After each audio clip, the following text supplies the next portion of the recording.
Hi, my name's John. I'm a church planner and missional community leader in an urban center in Southeast Asia. It's a Muslim context there. And just to share a little bit about how I got here and God's heart for mission that He's grown in me, really happened when I was 18. And a few months after becoming a believer, I got involved in a ministry in inner city Los Angeles, and we were able to buy a house with a group of students, and the church sponsored it. And we lived in this community, and all of a sudden the problems of the neighborhood became our problems as well. But the community then saw us dealing and facing those challenges with the hope of the gospel. And that made all the difference.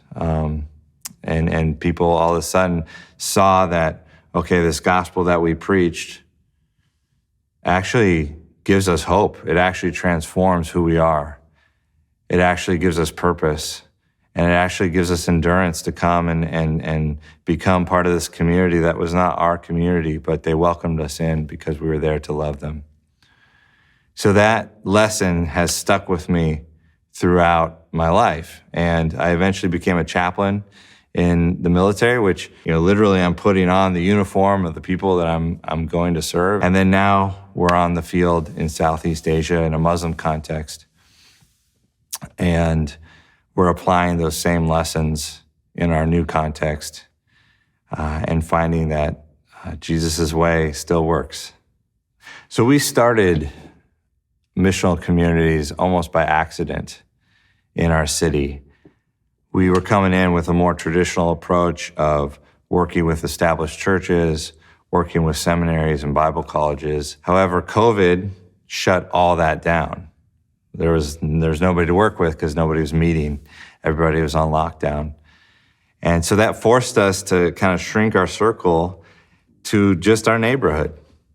And in God's grace and His patience with me and our team, He ended up blessing that abundantly. We started just inviting people over for fellowship, for a meal, and then we started opening up the Bible and studying it afterwards. And then we started thinking about, okay, who else in our small little circle now that has shrunk because of COVID and we can't go anywhere. The public transportation is all shut down. So it's just people that we can walk to their houses around us. Who can we invite? Who can we love? How can we serve them? And God did an amazing work. We started inviting our Muslim neighbors over, and they would join us for meals.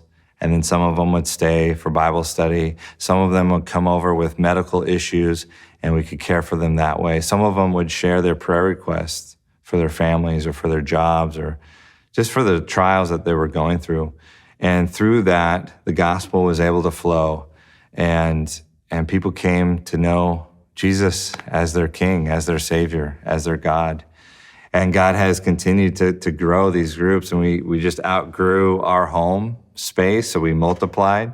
And we have a couple folks on the leadership team of both these groups now, and one of them's getting ready to multiply again. And so we're kind of new to this, but we're excited to see how God has used this model to grow us deep in Him, but also to grow us out into the unreached around us, that none of our other strategies would have ever helped us to get into these areas. But because we're just there, and they're our neighbors, and we love them, they're coming and they're hearing the gospel.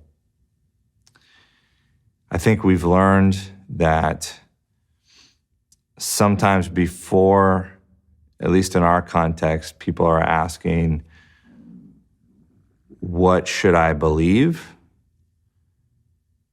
In our context, people are asking, who should I belong to?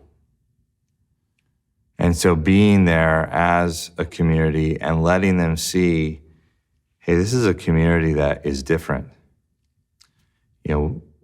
as Christians, we like to quote, I believe it's John chapter 13, where Jesus says, "They'll know that you're my disciples by your love for one another." We love that verse. It's a great verse. But then we never create any kind of structures or opportunities in our lives or our ministries for unbelievers to see Christians loving each other in the day-to-day life. And so what Missional Community has done for us is it's provided that opportunity where we can be a community of Christ followers together on mission, a family of God united by the gospel.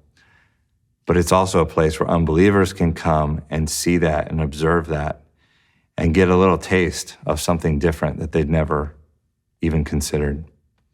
And that, in turn, has provided opportunities for the truth of the gospel to be communicated to those who've never heard it. So thanks.